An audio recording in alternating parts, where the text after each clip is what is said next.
Good morning, and welcome to the Saturday morning lecture series. I'm so glad to be here. I'm Reverend Elzia Sekou, Rev Z, affectionately, and I trust that everyone is having a great day. I'm excited to be here and talk about the topic of today, which is mental equivalent. Mental equivalent. So sit back, relax. Give your friend a call if you want him to jump in and get this nugget because it's going to be really, really timely as we continue to elevate into who exactly we are created to be. So I want to start. I want to read this one statement. This topic is coming out of chapter 17, I think. Let me make sure. Yes. So, mental equivalence. The question really becomes, what is mental equivalent? What is mental equivalent? So, I want to read this, and I think it sets the stage for us to begin that conversation. This is page 118 in the Science of Mind textbook, and it's about man's relationship, is the title where this comes from. And here's what it says. Since we are dealing with an infinite power, which knows only its own ability to do, and since it can objectify any idea impressed upon it, there can be no limit to what it can or would do for us, rather than the limits of our inner embodiments. Limitation is not a principle nor a law, but only in the individual use we make of principles. Now, read that for yourself so you can go through it. But here's the key there. We are created from an infinite source. Call it what you will. But that source has allowed us to be exactly like it, created in its image or created with this energy of power. So imagine 14 billion years ago when there was nothing, as the science tells us, but energy, and it exploded. However, that happened, and it created from 14 billion years ago, from this explosion of light and us, it has created you and me and all those who are here. So we understand, if we can just look at that timeline, what mental equivalence means, what it's like. How do I begin to imagine? And I'm only limited. You heard there about the principle, the laws come out of the principles, but we heard about the principles. If they're not compromised, if they're sound, if they hold, then we're good to go. We're good to go. And so this today we want to kind of look at this topic from this point of view, crafting your reality, understanding the mental equivalent. Mind is a mold of reality, right? We have that yin and yang there, where we begin to understand what it means to say uh, mental equivalent and how it comes about, So I think I would ask anyone that's on, and that's Shay. We want to say hi to Shay. Thanks for joining us this morning. And we want to say to our friend up the road a piece, Ray. Trust all is well with you. Good to see you. Haven't seen you for a minute. Um, but when you think about what we're looking at in mental equivalence, one example is a blueprint, right? A blueprint, or I think even a more encapsulating way to say it would be a sculptor. Think about a sculptor, somebody like Leonardo da Vinci, who takes, or Michelangelo, who takes a slab of marble that's just a regular slab, probably not geometrically cut and all that good stuff, but there's a mental equivalent in his mind that sees the statue of David in that marble. Just sees it. Everybody else looking at it like, okay, that's a big piece of marble. I mean, you can shine it, but they don't see David. The mental equivalent wasn't there for them. But for Michelangelo, it was there, and he carved David. So when we begin to talk about and think about mental equivalence, that's what we're looking to do. We're trying to create that type of mental image, that kind of vivid, that kind of feeling, so that we create. And at that point, it begins to create, or as more colloquial correct now is, it manifests, right? Because what we have to remember is that our teachings, science of mind, religious science, comes from a perspective of spirituality and science. It's the first paragraph in the Science of Mind textbooks, where Ernest Holmes, our founder, says,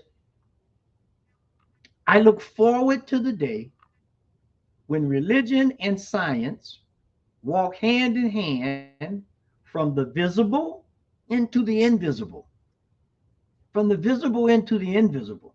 And so when we think about that from a structure of spiritual growth, we start saying there is principles in the universe that we know are real on a physical plane. There's gravity, there's aerodynamics, there's thermodynamics, there's all these principles of how things should work. And then there's various laws that prove that principle, right? So we have gravity. No one's ever seen gravity, but many people aren't jumping off the building because they got a mental equivalence of what this relationship to the principles or the laws look like. A better example would be the principle of electricity. We can get thermal, hydro, nuclear, solar. We can get energy from a various different ways, like various laws. The laws for creating combustion energy is different from solar energy. But when we think about from the visible to the invisible, these principles that are invisible, but when we begin to study them, we move them forward into creation and manifestation. And so that's the trek we want to go down. And so the next thing we want to know very clearly, what is mental equivalent? A deeply ingrained, vivid mental image, belief, feeling, or pattern that matches the conditions we want to experience. We want to experience. And I got a quote here by Emmett Fox that says, you cannot have a thing until you first have the mental equivalence of it. You can't have a thing until you have the mental equivalence of it. Now think about it. Think about it like this. I would, think about having a dream. And there's various kinds of dreams, and that's a whole nother lecture all unto itself. But let's think about a dream that is vivid. That is, I mean, you feel it. Like you're in the dream, and the wind is blowing in the dream, and you feel the wind blowing. Although, it's one of those dreams that's vivid. So you kind of you're in the dream. Now imagine taking in that phenomenon and flipping it into the reverse of that, the yin and yang, right? I'm in a dream, or everything is invisible or ethereal, but I'm physically feeling it. So how do I take that feeling and make it physical on this other side when we look at mental equivalence? So that's whether we're trying to create mental equivalence for, health, healing, wholeness, laughter, money, does not matter. The blueprint of the deal is what makes it happen. So when we look at this mental equivalent, I would ask each one of you to ask yourself, when was the last time you were daydreaming, or, which is a real good example, and just it transported you to another place, to a whole nother place. Because this is how the law responds to us when we believe it. When we think about it, when we work this law of mental equivalence, this is how it works. The law does not respond to what we want. It responds to what we are equivalent to in consciousness. An example, wanting balance, abundance, and believing in scarcity. The two, we have the science. You got to always remember, two things cannot occupy the same space at the same time. This is how we begin to apply these spiritual laws and science laws to really get an embodiment, to feel it. Like, so the first thing says that these laws have to be embodied. It just can't be ethereal thoughts. That's like planting a seed, but you never put it in a good sunlight spot. You never give it any water. We have that seed soil plant. The seed is the start, but you have to nurture it. So it has to go beyond just the theoretical idea. And so we have to embody these laws. And we do that by playing with our consciousness, by allowing ourselves to really look at what am I thinking and what is happening in my reality. We have to become scientists. We do these experiments so that we can begin to see what's going on, how life is moving, what is possible, because we know all things are possible. So it becomes, how do we understand these principles? How do we extract different laws to validate, or validate is a better word, these principles, like gravity or aerodynamics or electricity or any of these principles? And then we have these laws. And then the next thing is, what kind of activity, Ernest said, treat and move your feet. What kind of activity? Because this mental equivalent is the same thing as a prayer, right? A prayer, when you're praying, however, whatever method, whether it's Christian, Muslim, New Thought, doesn't matter.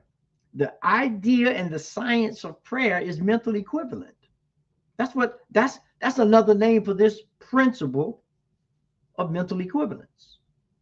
And so when we can begin to put ourselves in this dream state, if you will, consciously, and begin to create an image in our mind, and then once we get it and we put the energy forward, because we're all talking about light energy, things will happen according to the vibrational and the magnetic pull of the clarity of that thought.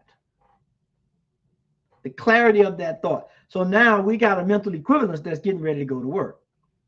You ever had those ideas and you got a little chill where you felt the idea? You thought about something, whether it was going to a party or meeting up with somebody or dealing with it, didn't matter. It works on all of them.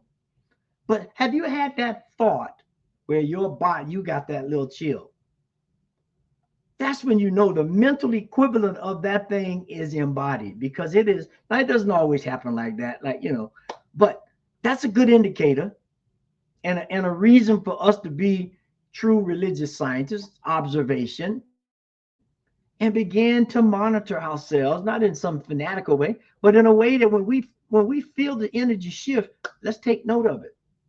Mental equivalent, manifestation, healing, creation. This is where we begin to move when we can operate in that space. And so once we do that, the old treat and move your feet deal, these are the key principles to make this happen. Clarity. Be specific about what you want. The universe can't deliver a vague order. Right now there's a lot of conversation about this first statement of clarity, whether you pray specifically, or you ask the question, or you meditate on something specific, or if you do it vague. And the statement is, you know, I don't have the total amount of God, so I might not get what I'm equivalating, right? But the thing is this: we have to look at the world in oscillation.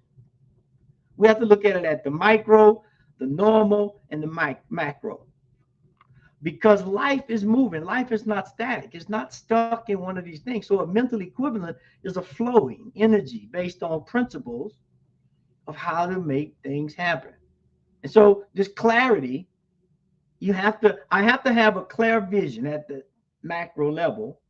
But now to get it done, I got to go down to the micro level and start doing something, right? Or if something's being done, at least make sure it's being done correctly. And then at that point, I have to step at the normal view to see I created this car, this painting, or I'm creating this painting. Is it what I wanted? Can the car drive?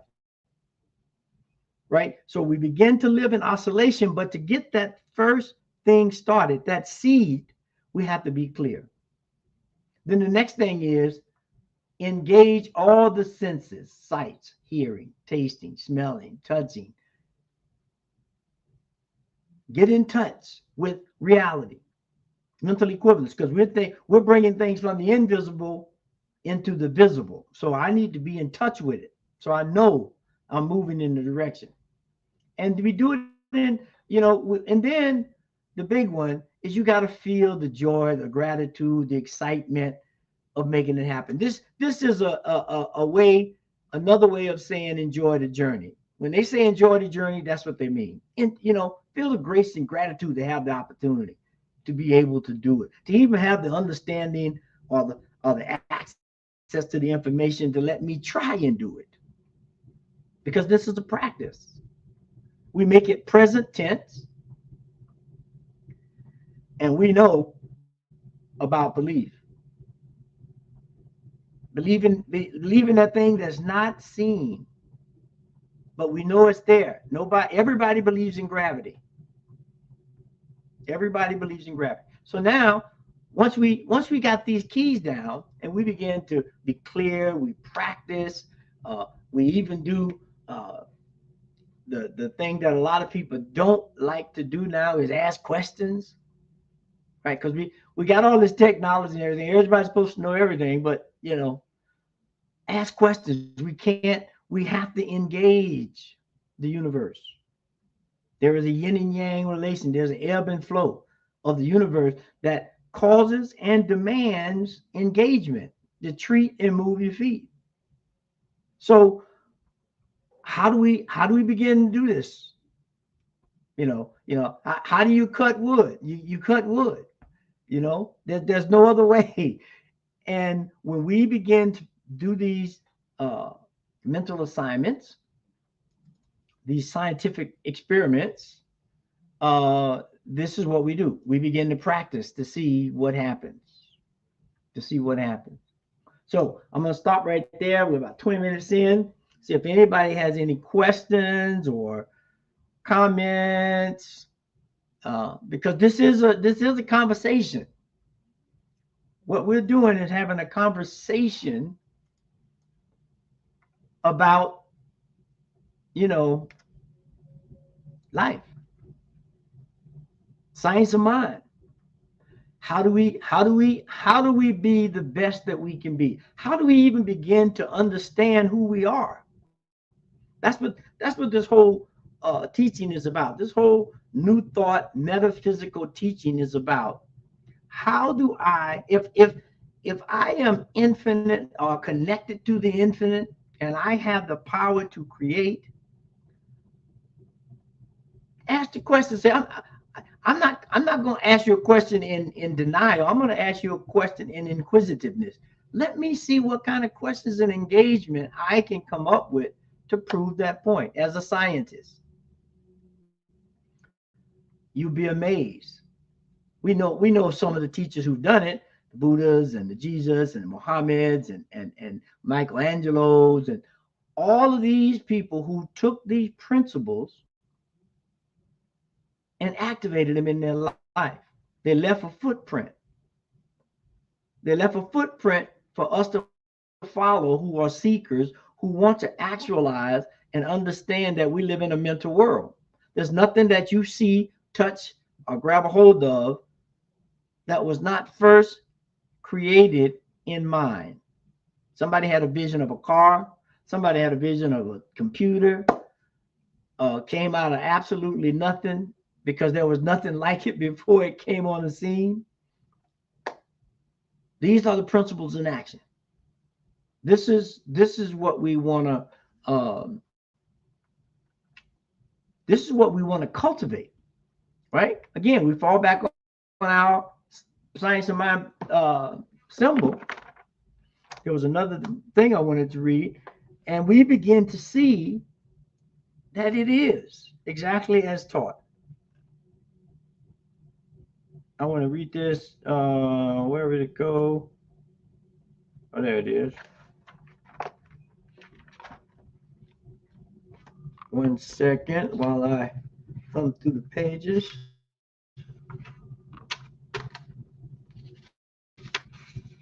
And one more, there it is. So, one of the aspects I believe of a mental equivalent is in this. If we come to this next principle that we hear a lot about, which is the law, or one of these laws that come out of that principle, is the law of correspondence, right? The ability to demonstrate depends upon our ability to provide a mental equivalent of our desires, for the law of correspondence works from the belief to the thing, from the belief to the thing. But it is within our power to provide a greater mental equivalent through the unfolding of consciousness, and this growth from within will finally lead to success, to freedom, to whatever it is we are trying to grab a hold of. And so that's the work, right? I'm looking at a question here. I want to go back and look at this question. So they look at it this way: you got nothing to lose but practicing the principle, but everything to gain. I love it. Amen. That's that. That's an amen statement, right? We've allowed our historical stuff to get screwed up. We have practice make perfect. Which is just a stressful statement unto itself, right? If we're ever evolving, it's very difficult to have a mental equivalent of perfect. But there is nothing distracting about improvement. I can be at the top of my game, but I still can't improve, even if it's 1 nanosecond if I'm running a race. A jump 1 millimeter higher if I'm basketball or gymnastics, right? Within that balance. But we have to, I think one of the most overlooked things of our teaching, or one of the worst sayings of earnest, is treat and move your feet, especially now. And I'll leave that where that sits. But there's an engagement in life that starts with the image. We have the statement, a world that works for all. Well, that's where our statement came from a world that works for all, which means all means the grains of sand to the whatever you consider higher than that grain of sand, because there's an integrated perspective of life that's there that we need to always maintain. That's the foundation of all of it, the oneness of it, the wholeness of it. And now I'm doing mirror work. Like, if I put something in the mirror, if the mirror is not warped, it's going to reflect back. Right now, we really can understand this principle by looking at holograms, right? You can take an image, break that image into a gazillion pieces, and then the smallest piece will contain the whole image of the first that was created. Go do some study on holograms and how they create what they do. Trying to get that mental equivalent, trying to understand how these things work. Roy said, it's hard to chip away at the garbage that limits us from bringing out our pure selves, the true creation of God. Yes, it is hard. But by the yard is hard. Inch by inch, anything's a cinch. Little step, little step, little step. Imagine Michelangelo carving David out of that marble. David, everybody else looking at that saying, "Who we?" I don't know. David said, "All right, chip by chip. I'm not worried about time. I'm worried about creating this image that's in my mind. That's the most important thing. The time, I will let, if I do my part, time would take care of itself. Because we know time is that construct that can expand and contrast. So this is what our founder, Ernest Holmes, meant by religion and science walking hand in hand, from the visible into the invisible. There is nothing in science that was not created by some belief, right? Somebody, there's not, and we said it earlier, there's nothing that was created that people didn't say, oh, let me think about it, or they thought about it. The same works with these principles. The ancient Egyptian, as above, so below, as below, so above, is the same thing as the mirror, the hologram. These stories are epic stories that we have to understand the language, right? And so when we now understand this work, we can step into this. Let me find the right one.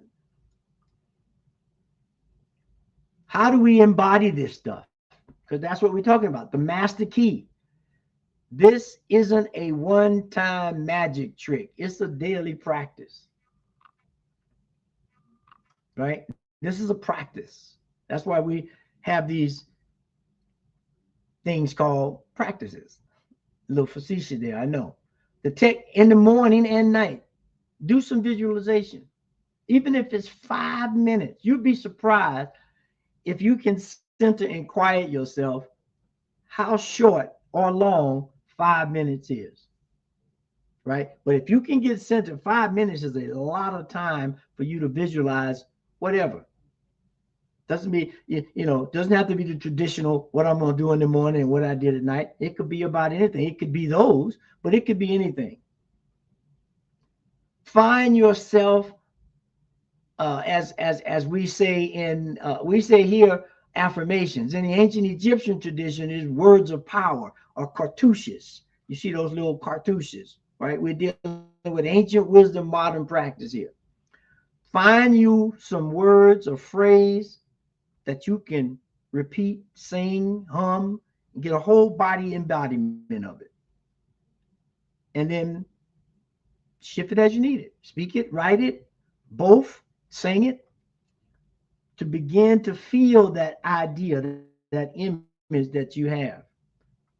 We have our tried and true vision boards, help create a vivid image, and then journal. Every scientist worth his weight in any gold or silver has a scientific journal where they've tried an experiment, did not work. They wrote that one off. There may be some things that they had right in it, because that's how they do these real scientific. Oh, the second part of this equation wasn't hitting it, but this first part was absolutely correct. So I'm going to keep that. So I still got to work from that principle. That's what your journal is for. You write these things down, you try them, you see what happens, and then you begin to take notes, like field notes, of what is happening. So you understand the science of it, and you understand the religion of it, because of the spirituality of it, because it's a belief that causes a feeling to put you in action to make life happen. So once we can do this, if we can do this, we begin to really, really, really become religious science, or practitioner of the science of mind, or new thought metaphysical practitioners, because that's what this thing is about. When we look at these ancient societies, and we look at, the secret societies, as they say, whether they're, Masons, Shriners, fraternities, sororities, all of that information are drops of the ancient mystery systems that come out of ancient cultures of how to deal with this ethereal yet real world. to tap into the yin and yang, to tap into the as above, so below.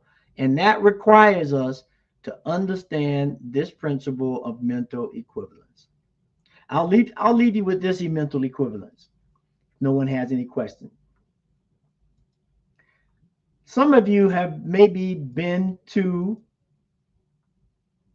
Egypt and seen the pyramids. I have not yet. I am hoping to plan a trip here in the next year or so, God willing. But imagine the mental equivalent that allowed a society as we look at today, that's, it was advanced, but they don't have AI. They don't have what I got. We're able to create a pyramid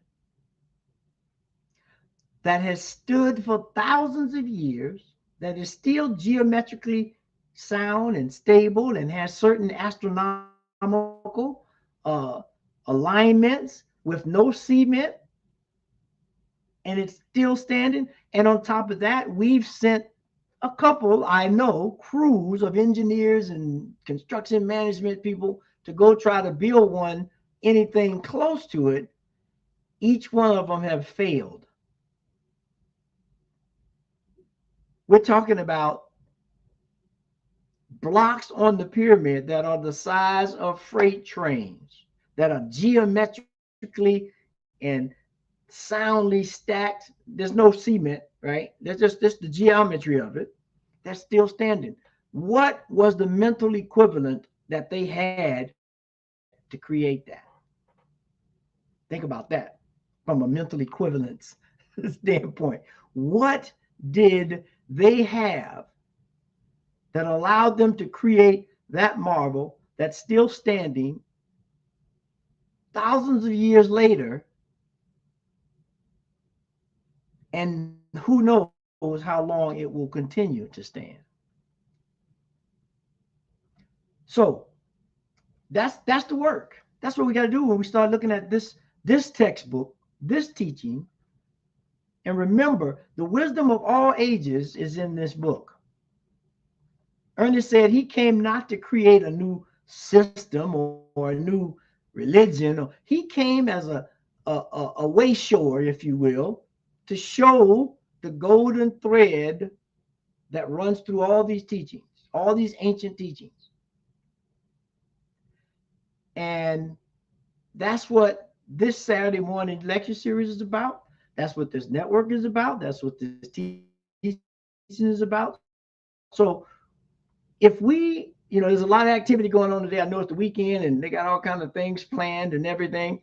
But if we can begin to look at life in this fashion, the mental equivalent that generates a world that works for all will be beyond all things that you can believe in without using the mind of God. And so I will close this out. If I have no questions, thanks everyone for being here. I haven't been here in a while. Glad to be back. I'll have to do some more of this because it becomes very important to learn that each one teach one. I'm learning from you. So next time, throw some more comments in, throw some more questions in. This is a dialogue. This is how we learn, grow, and continue to teach this science of mind that we all love so well. Thank you, everyone. And somebody got a last minute. I want to see that. Oh, I went to Peru, saw those. Oh, yeah. See, you took me off my course down. But I hear you. That's what we got to do. We have to experience, travel, get to know things, do things, mess up things. And then we'll know for sure that we are the captains of our ships and the masters of our soul. Have a great day, everyone. And we will see you next time as soon as I can find.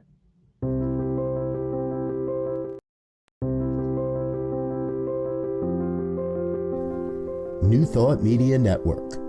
We are a global broadcast network of positive music, media, and entertainment, inspiring humanity's evolution along the journey of enlightenment and creating a world of love, peace, empowerment, and prosperity for all. New Thought Media Network. Positively inspiring.